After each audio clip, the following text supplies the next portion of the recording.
This story begins not in a war room or a classified archive, but on a summer trail high in the Rocky Mountains, where a young woman stepped off a marked path and walked unknowingly into the blind spot of official history. Elizabeth Hayyward was 24, finishing her last year in biology at the University of Colorado, when she took a 5-day solo hike on Long's Peak Trail in July 1990. She had no GPS, no satellite phone, only a compass, a topographic map, and a sense of invincibility common to students raised in the safety of familiar parks. Her parents had given her a new ultralight tent for her birthday. She signed the ranger log, noted her return date, and followed the routine every hiker knows by heart. There was nothing remarkable in the paperwork. She was just one more name in a summer of thousands. But official records are only one dimension of reality. The other dimension lives in the gaps, in the spaces where no form is filed and no signature verifies what happened. That gap opened for Elizabeth at a small, unmarked junction above Boulder Field, where the main path bent left and a dotted line on her map promised a shorter route. She took it. From that moment onward, nothing she experienced was written in the ranger's ledger. The first hour on the unofficial path was manageable. Old metal trail markers hung rusted on tree trunks like relics from another decade. Vegetation closed in, but the ground was still walkable. She was climbing higher, breathing thinner air, the peaks around her shifting into unfamiliar silhouettes. By evening, the sky sealed over with dark clouds.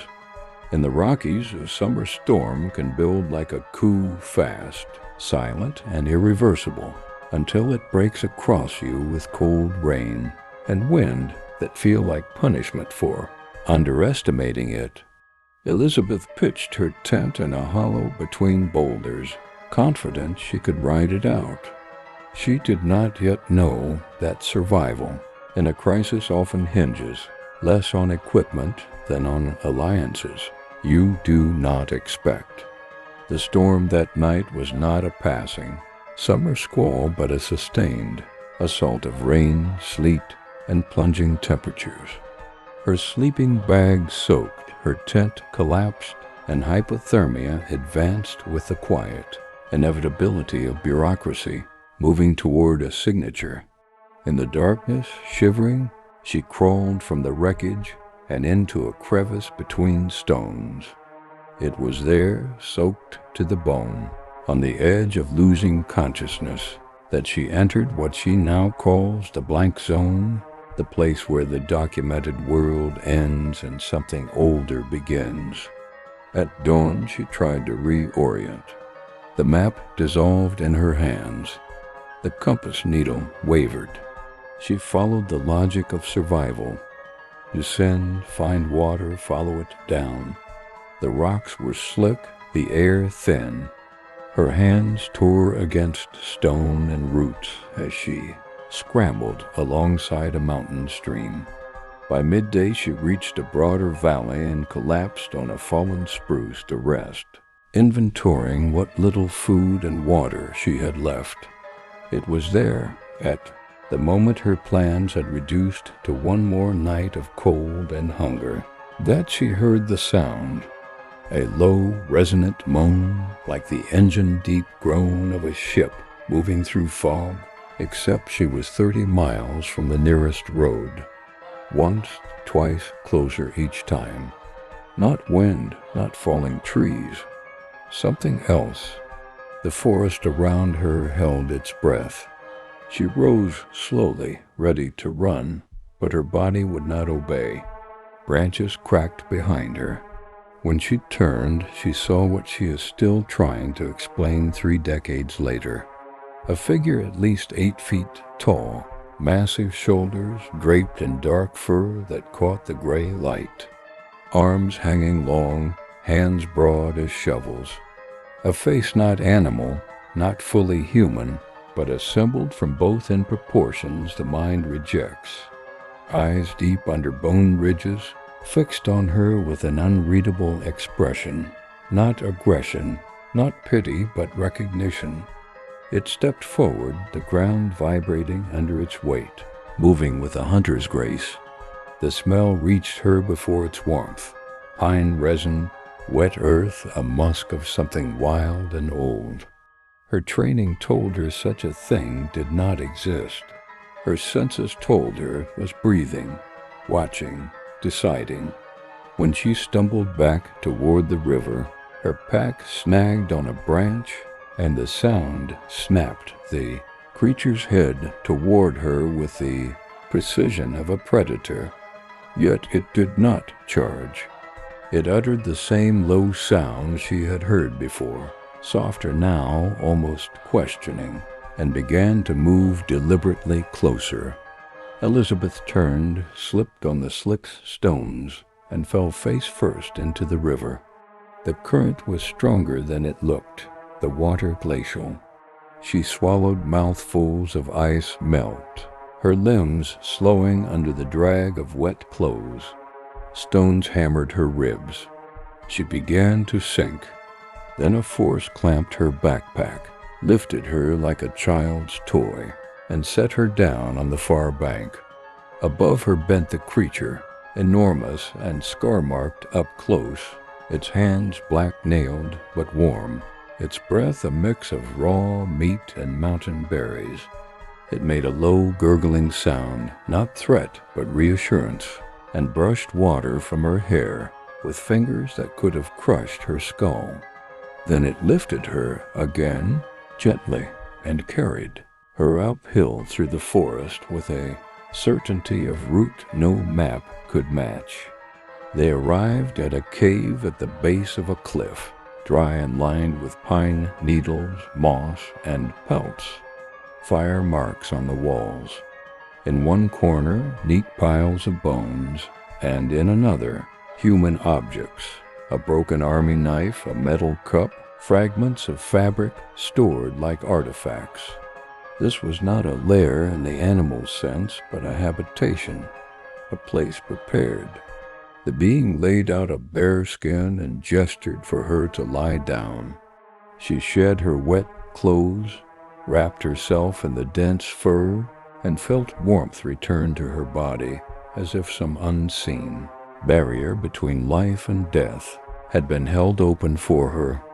For 5 days this impossible arrangement continued. The being left each morning, returned each evening with food, fresh meat, berries, roots. It blocked the cave entrance with branches when storms came. It brought herbs when she became sick from eating raw meat. When she tried to leave, it appeared silently and led her back without violence, like a teacher who knows the student isn't ready. She began to notice its tools, its patterns of behavior, its sensitivity to her moods. A mind, not a myth. On the 5th morning, it gave her back her dried clothes, walked her through the forest to the marked trail, and left her at the edge of documented reality. She staggered back to the parking lot 2 days overdue. The ranger recorded her as a hiker who survived by her own knowledge and luck. She told no one about the being.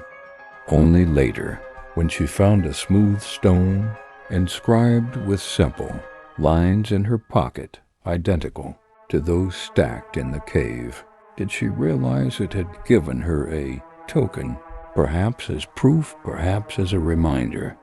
For 35 years, Elizabeth Hayyward has kept that stone on her desk in Denver. She built a career in biology, raised children, and never returned to that cave. Her parents, friends, even her husband believed she hallucinated from hypothermia. She knows what she saw. She remembers the warmth of its hand, the smell of pine and musk, the intelligence in its eyes, and she suspects it is still out there, unseen, perhaps saving others as it saved her. This is not just a wilderness survival story.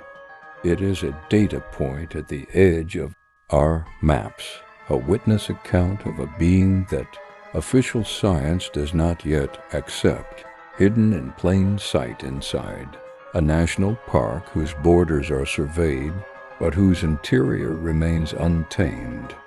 The larger question is not whether Elizabeth's story is true, but why such stories, when they surface, are so easily filed under folklore and forgotten.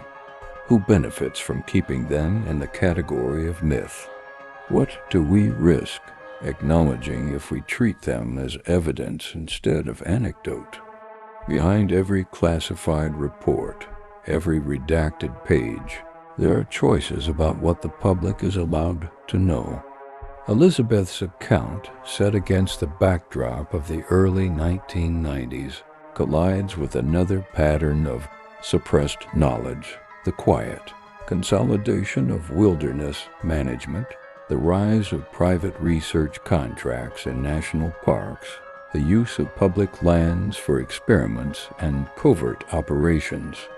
In the same years she vanished from the trail, a handful of federal and military agencies began funding ecological anomaly studies in remote regions, much of it never published. To this day, entire areas of parkland are off-limits under vague justifications of safety or restoration. The official reasons are often plausible. The timing is often curious. The summer of 1990 was a threshold moment for more than just one stranded hiker. Globally, walls were falling, empires were dissolving, and institutions were recalibrating the boundaries of what the public could be allowed to know. In Eastern Europe, the Soviet Union was staggering toward collapse. In Washington, policymakers were redrawing maps of influence. What vanished in the wilderness of Colorado that July was not only Elizabeth Hayward's trail, but the ability to believe that science, government, and public record were neutral. Her story, dismissed as delusion, mirrored the treatment of countless other anomalies that threatened to puncture the official narrative. The suppression of such accounts was not incidental. It was systemic. The 1990s saw the consolidation of what intelligence analysts later called knowledge corridors, narrow channels through which acceptable information flowed to the public, while other data was rerouted into classified vaults. National parks, long romanticized as untouched preserves, became sites of quiet interest to multiple agencies. Reports of unclassified encounters, strange sounds, unexplained disappearances, anomalous wildlife were routinely downplayed. Internally, some were logged with cryptic labels: subjective anomaly, folk-level event, or simply dismissed. The very language was engineered to discredit before debate could begin. What does this have to do with Elizabeth? 5 days in a cave with a being science denies? Everything. Her testimony, never officially recorded beyond a ranger's survival report, belongs to a hidden archive of experiences erased not because they lacked substance, but because they defied the frameworks upon which institutional authority rests.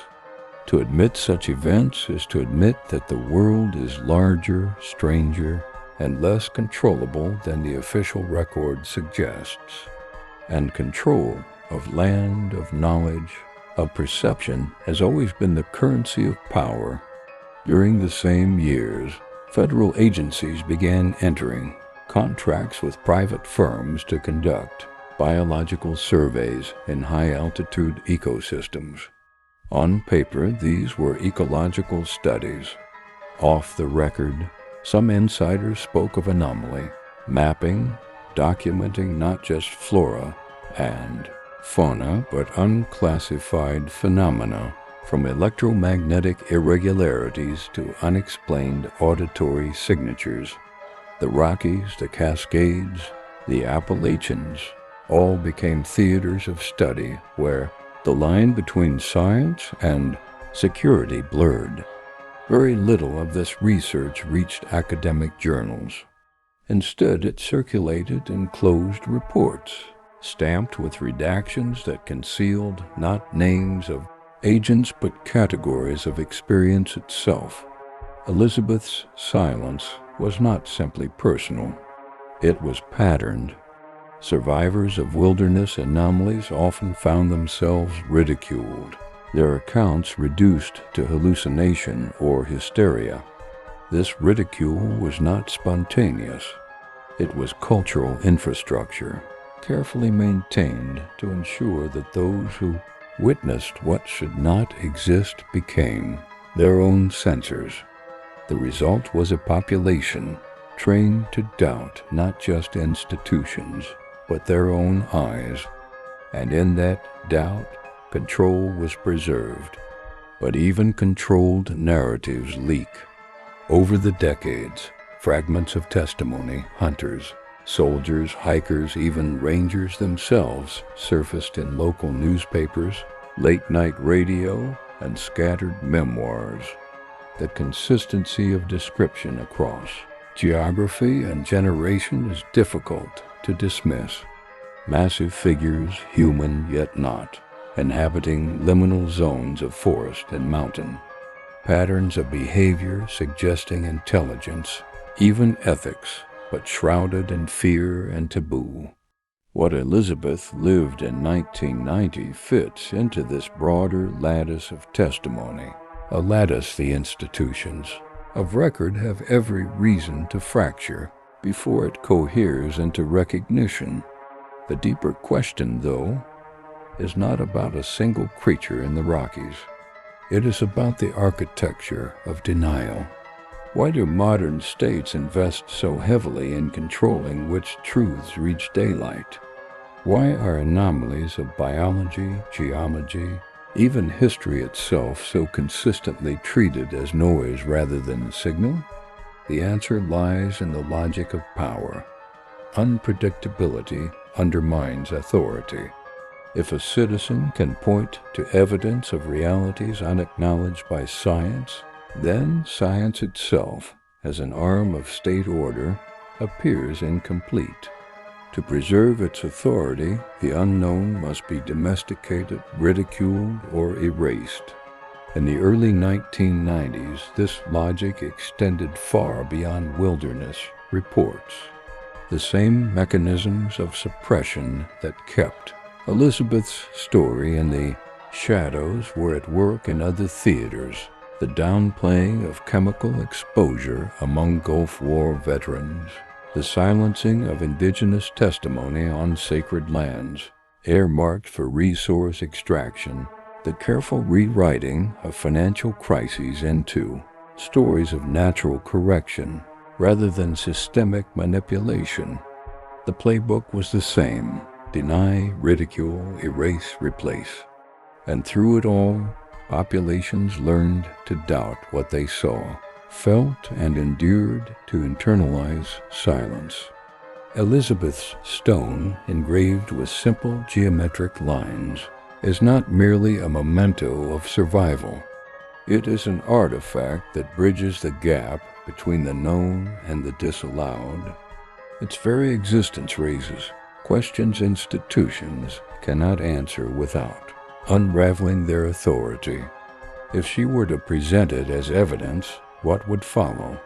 Dismissal as coincidence. Demands for provenance she cannot provide. A verdict of hallucination or hoax. And yet the stone endures, as material as the textbook she now teaches from, as real as the scars on her hands from scrambling down that valley in July 1990. The point is not to prove her right or wrong. The point is to recognize the machinery that ensures such experiences remain forever in limbo, neither accepted nor investigated, only neutralized. This machinery is not accidental. It is designed, and the design tells us something profound about how power operates in modern states.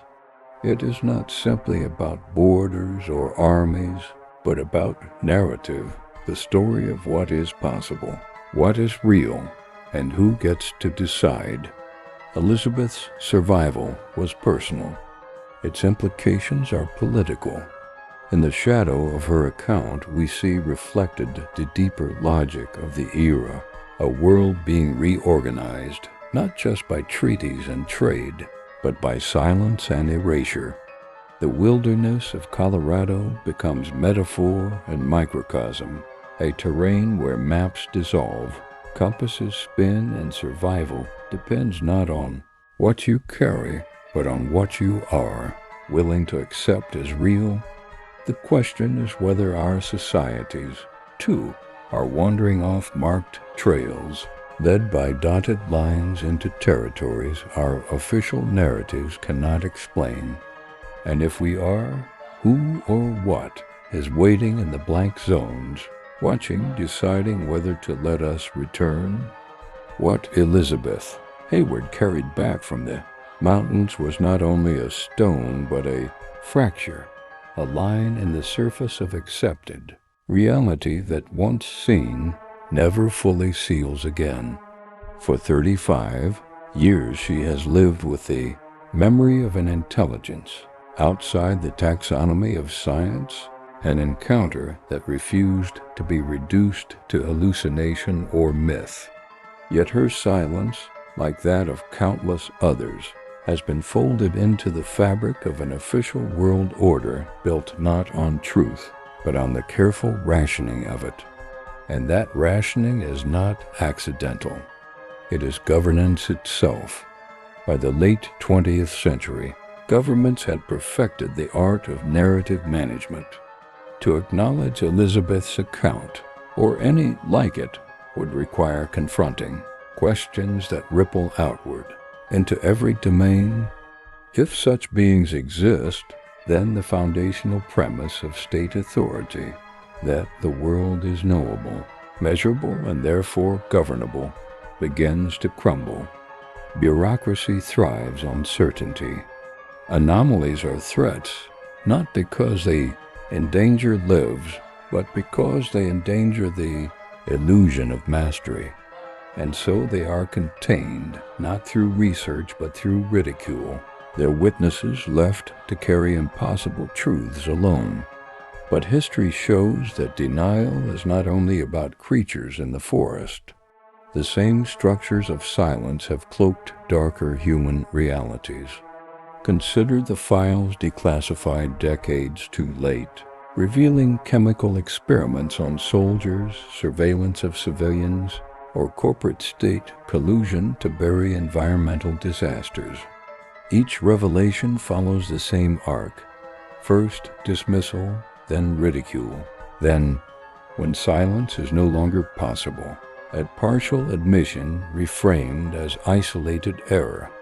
What is never admitted is the pattern, the systematic filtering of truth to maintain control. Elizabeth's story belongs to this lineage of managed perception, no less than any censored war crime or buried economic deal. The Rocky Mountains of 1990, in this light, become more than geography. They are a metaphor for the global landscape itself, rugged, unpredictable, filled with ridges of knowledge that vanish into cloud and can only be crossed with faith or luck. Just as Elizabeth followed a dotted line into uncharted territory, our societies follow official maps drawn not to show the whole terrain, but to guide populations along manageable routes. And just as Elizabeth discovered that survival sometimes depends on what the map omits, so too does human freedom depend on recognizing what our institutions erase.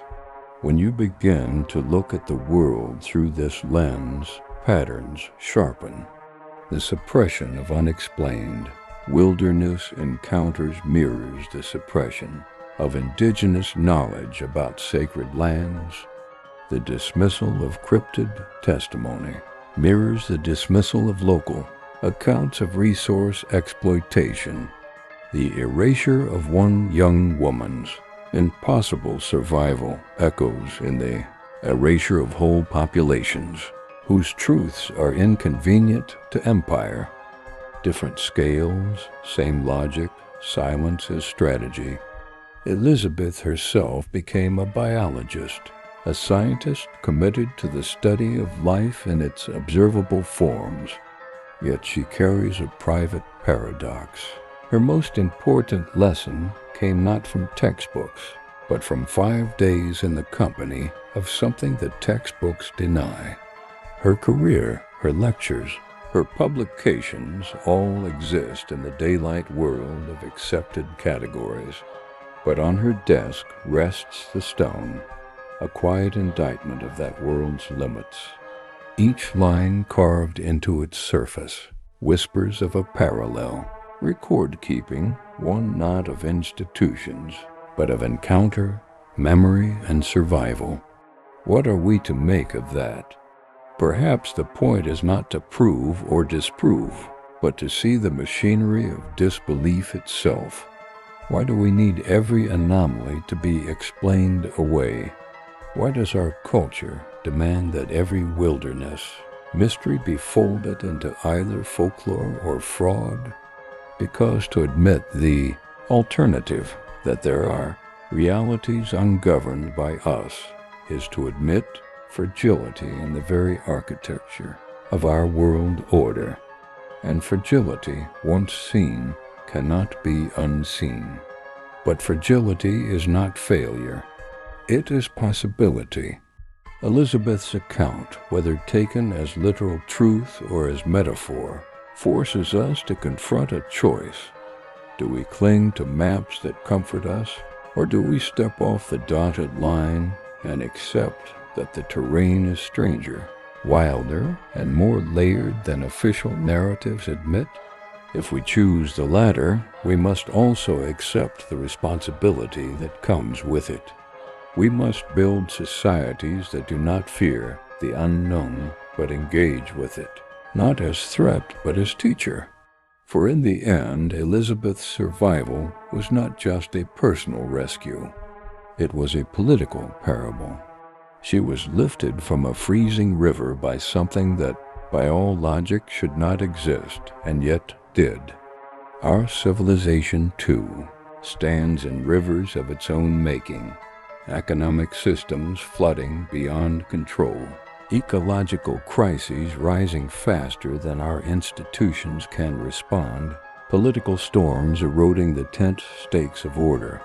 If salvation comes, it may not come from where we expect. It may come from the margins, from the anomalies, from truths we have been trained not to see. That is the deepest lesson of her story. Not that Bigfoot exists, but that our categories do not. Not that one hiker survived, but that survival itself often comes from accepting the reality we are told to deny. And perhaps, just perhaps, the beings we dismiss as myth are watching not to harm us, but to remind us that we are not the sole authors of this world. Elizabeth still has the stone. She still remembers the eyes that met hers in that valley, eyes that belonged neither to man nor beast, but to a presence that refused to be catalogued. She remembers the warmth of its hand, the intelligence in its silence, the quiet decision that her life was worth saving. Whether we choose to believe her is less important than whether we understand the system that ensures we never fully will. For in that refusal to believe, power is preserved, and in our willingness to doubt, control remains intact. Yet there are always cracks, stones carried in pockets, stories whispered in confidence, records redacted but not destroyed. each as a reminder that the maps are incomplete, the corridors of power narrower than the truth they try to contain. And in those cracks, a different possibility breathes that the world is larger than the official version, and that survival may depend on our courage to face what lies beyond its borders. The question is no longer whether Elizabeth's story is real. The question is whether we are prepared to live in a world where it could be.